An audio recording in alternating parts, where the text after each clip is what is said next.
Chapter 13, Trust. We didn't go talk to Cable Reach that or the one after. A large part of me wished that we could all just forget about it, but we knew we couldn't. The bullies were going to come back eventually. The news of their suspension spread through the school. Somehow it got out that Searchlight had been involved and suddenly, he was a hero. Them smiled and waved at him in the hallways, everyone recognized him and greeted him. I was worried at first what the attention would do to him, but it actually didn't change much. He did notice it, and he didn't dislike it, but he didn't revel in it either. Ratchet, being Searchlight's roommate, also started getting more attention.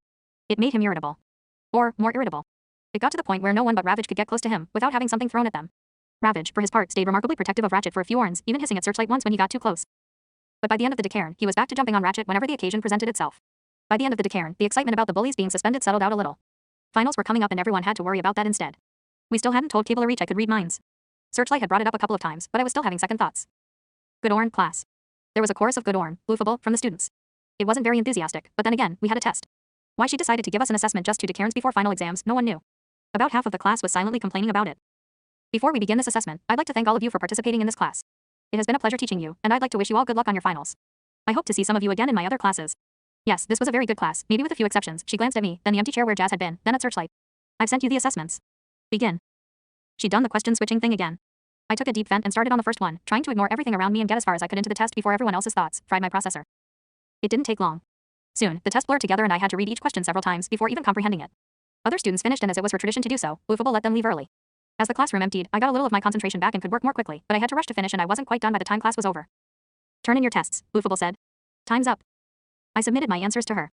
I wondered if she would ever notice that my responses were the worst during the middle of the test. Probably not. Searchlight had waited for me. How are you doing? You okay? I waited until we were out in the hallway before nodding slightly. Say something. I shook my helm. You aren't okay, are you? You can't keep doing this, Mech. We're telling that teacher you mentioned. We're telling him this, Orn. I'll go with you if you like. I'll even tell him for you. I shook my helm again. Soundwave, this is stupid. We have to do something about it or it will never stop and it will just get worse. If you won't tell this teacher, I'll find out who he is and tell him for you. Searchlight had promised he wouldn't. Would he really go back on that? Please, Soundwave. He wouldn't, but he wasn't going to stop pestering me about it. Oh, okay. Slag, your stutter's pretty bad. Only because he'd expected it to be. I'd only said one word, after all. I left for my next class, which I barely paid attention in, and then went to Searchlight's room. He and Ratchet were arguing about some sort of policy that had been brought up in the introductory government class they were both in. They stopped when I came through the door. Ready? Searchlight asked.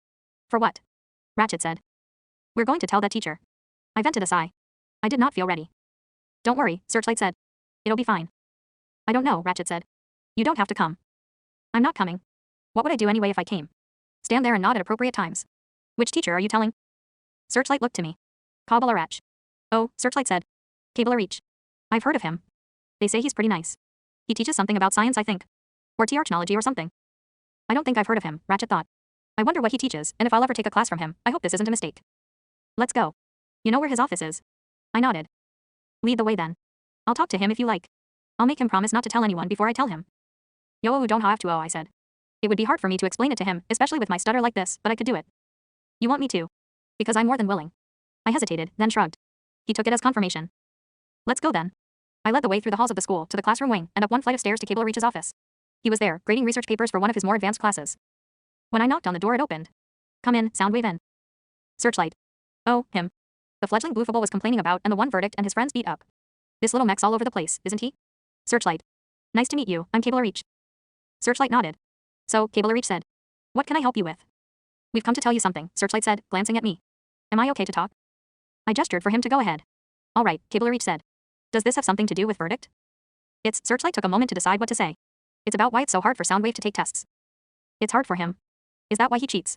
Am I finally going to understand this? But, Searchlight said. We can't tell you unless you promise not to tell anyone else. Cable Reach frowned. What does that mean? I'm not so sure about this. What sort of thing is this?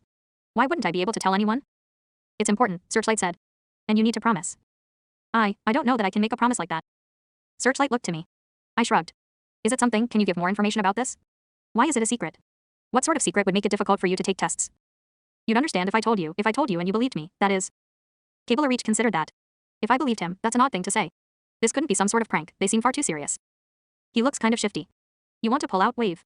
You sure we can trust him? We were here now. If we backed out and refused to tell him, he'd be suspicious. He'd keep asking questions. Mecha started paying attention when they knew someone was keeping secrets from them. But I can't say no, just in case this is something important. Could you tell me a little more about this before I make any promises? Cable Reach asked again. I nodded for Searchlight to continue. Depends, he said. We do need to tell someone. At least he's being honest and not just promising in order to get us to tell him. What do you want to know? Why is it a secret? Can you tell me that much? Could someone get hurt because of it? Is this, whatever it is, dangerous in any way? No, Searchlight said. Well, he glanced at me. I guess it could, but it's more of a problem for Soundwave than anyone else, and the thing is it would be dangerous for him if you told anyone. That's why we're asking you to promise not to. Cable Reach frowned. I totally understand what you're feeling about this. I had to make the same promise before Soundwave told me. And we're not really making you promise never to tell anyone, we're just making you promise to get Soundwave's permission before you tell anyone. We've just decided we need an adult we can trust on our side, and he said he thinks he can trust you. The bullies know and finals are coming up, and maybe you can help him. This does sound like it's something important. Cable Reach looked from Searchlight to me, then back to Searchlight. He was starting to worry. They're so serious. What do fledgling like them have to be so serious about? All right, Cable Reach said. I need to know what it is. If it's something that needs to be passed on, I'll just have to break my promise and beg their forgiveness later. All right. I promise not to tell anyone else. Okay, Searchlight said. No. They both looked at me. Come on, Wave, don't back out now. I for you telling anyone. I looked at Cable Reach. I could be killed, locked up, experimented on. If the news got out, I could be hunted, kidnapped, and exploited. Ba at the Yings ko all happen. Please promise no to tell anyone we without con BINCII, convince me first. Searchlight nodded. Obviously, it's possible to convince him to tell someone. And I promise this has nothing to do with breaking rules or anything. It's nothing anyone did. I don't think you could get in trouble for keeping it a secret. Cable Reach looked down. Well, I'm not going to just tell them to leave and keep whatever it is to themselves. I'm surprised they trust me, though, if this really is so important. I don't know them that well. I knew him better than he thought. Please me and when why you promise IISC. All right. I want them to trust me. If I think they need to tell someone, I will talk Soundwave into it. That's a reasonable arrangement. He's a smart fledgling. Of course, I still don't know why they came to me for help. I'm no great well of wisdom, just a secondary school teacher. I promise I won't tell anyone without your permission, Soundwave. Searchlight looked to me again. Is he telling the truth this time? I hesitated, then nodded. Okay, I'm going to go ahead. I looked at Cable Reach, steeling myself for his reaction. Disbelief, fear, self-consciousness. Soundwave can read minds. Cable Reach stared, processor stalling for a moment. He studied Searchlight's faceplate, trying to find hints that he was lying. Then he started to put things together, really think about it, connect the dots. Horror started to sink deep into his tanks. Primus, this isn't a joke, is it? He looked at me, almost hopefully. It's no what. That is, it's terrible. What should I do about this? Primus, they're right about telling anyone, that would have to be handled carefully. Mind reading. Can he hear what I'm thinking right now? I wonder if he can search for information in my processor, or if I have to think about it. Yo have to think about it. Stupid stutter. He stared at me. This is insane. Do you hear what everyone thinks all the time? Is there a way to block it out? I shook my helm. He looked at my screen, running through the ramifications of that in his processor. That must not be much fun. Not exactly, no. Has he ever told an adult? What about his caretaker? Who knows about this? I know, Searchlight said, so does my roommate Ratchet and Soundwave symbiote Ravage. And, your caretaker. I nodded. And Soundwave's caretaker and, well, you know now. And, Verdict, Motormaster, and Jazz know. Oh, Cable Reach said. That is not good. So you can see why we decided to tell someone? Before they did. I see. How did that happen? Long story. But also, it's really impossible for Soundwave to take tests. When the mechs around him are concentrating, he hears their thoughts louder, so he can't think very well, and it's also, as you might imagine, a little difficult not to cheat. And it gives him a processor ache and he can barely talk for drawers afterward. And he's never told anyone. Just suffered in silence. Okay, Cable Reach shuttered his optics and vented deeply, still struggling to process this. I think we can come up with a solution for that, but we're getting ahead of ourselves here. I need the full story, all the data. Soundwave, he opened his desk and pulled out a datapad. Here. I want you to write on this everything you know about your abilities. How long you've had them, what exactly you can do with them. Everything. And Searchlight, he turned to the brown and white fledgling. I want you to tell me what's been going on with Verdict, Jazz, and Motormaster. How did they find out? They talked and I typed. It might have distracted anyone else, but listening to them talk about me was nothing to taking a test. I had most of what I knew written out by the time Searchlight had told Cable Reach about what had happened on the roof. And then both of them came over and read what I had written.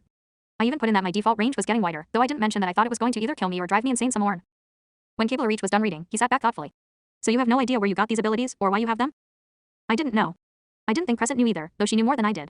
She tried really hard not to think about my creators, or the accident when I was around, so I didn't know for sure, but for some reason she didn't think I'd been sparked with the ability to read minds. That had happened afterward, somehow. Maybe it has something to do with how his creators dies. How did? Never mind, that's kind of a personal question. Scrapple ETs, I said. He looked down. Of course, you heard the question anyway. That's awful. Probably isn't related to his abilities, though. I'm sorry, he said at length. I need to think about this. This sort of thing doesn't exactly happen every Orn.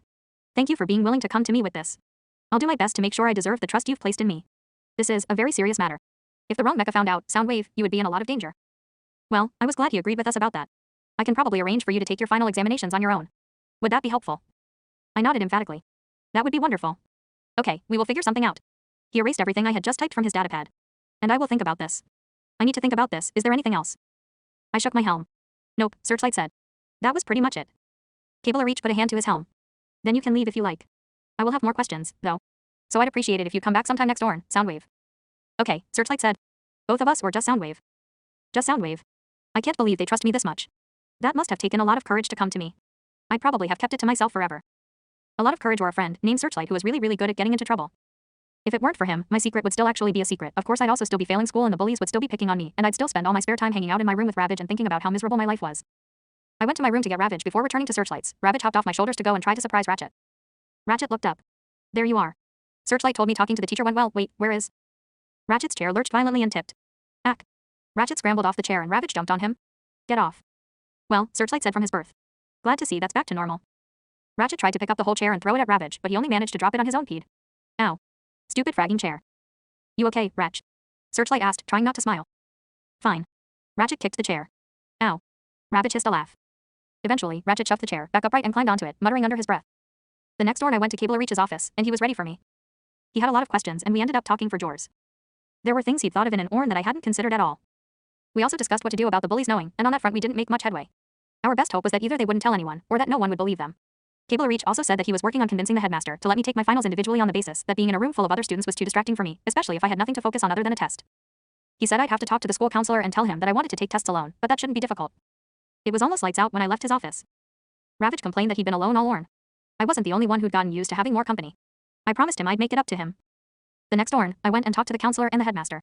It wasn't too hard to convince them to at least let me try taking tests by myself. They were both a little relieved that I was finally speaking up and telling them what I needed. The bullies came back just in time for finals to start. All three of them, even Motormaster, were too busy studying to cause much trouble, and I was rarely in the same room as them. Another surprise, I actually enjoyed the final exams. It was fun to find out how much I actually knew about the subjects I'd been studying throughout the term. Maybe that made me strange, but at least it was a tame, ordinary kind of strange. I was a nerd. I could live with that. I just needed my luck to last a little longer and Crescent to let me spend the foreign-end holiday with Searchlight and his creators. But things had been going so well, I should have known it wouldn't last. Crescent had friends over when I came home after my last final exam. I didn't want to bother her. She wouldn't like it if I barged in on her when she was entertaining company. So Ravage and I went up to my room to wait. She knew I'd come home because she had the door programmed to let her know every time I walked through it. It was mostly to make sure I didn't sneak in or out. She had an irrational fear of me going crazy and trying to kill her. She talked to her friends for another half a hour before they left. I was starting to think money wasn't such a good thing. Crescent and Verdict were both rich, and both of them had processors full of selfishness and vanity. Searchlight's creators, on the other hand, could barely pay his tuition and all three of them were good mecha. Soundwave, I know you're here. Come down. I stood from my chair and Ravage leapt up onto my shoulders. Do we really need her permission? Yes, I said. We do. Oh. I went down the stairs to the kitchen, where Crescent was waiting for me. What is it his time? I wish you could stay at that school over the break. Is the term over already? Finals can't be done yet, can they? I nodded. She vented a sigh. Very well. I suppose you were listening in on our conversation in the sitting room. Tell me if any one of them are planning on stabbing me in the back anytime soon, would you? No, at any time soon. She frowned. When were final exams? You don't sound like you just took a test. I shrugged. When were finals? She asked out loud. If I lied to her, she'd find out. She went and checked things like that. The last O1 was just a few hours ago. Then why aren't you all fragged? I looked down. I need an answer. Why can you talk so well? I took the finals O on my own instead of in a room with the O other students. What? And how did you pull that off? I asked if I could.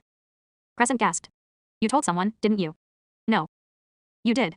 No, oh, I do. You told them I have a hard time paying attention. She considered me. It's so hard to read the little glitch.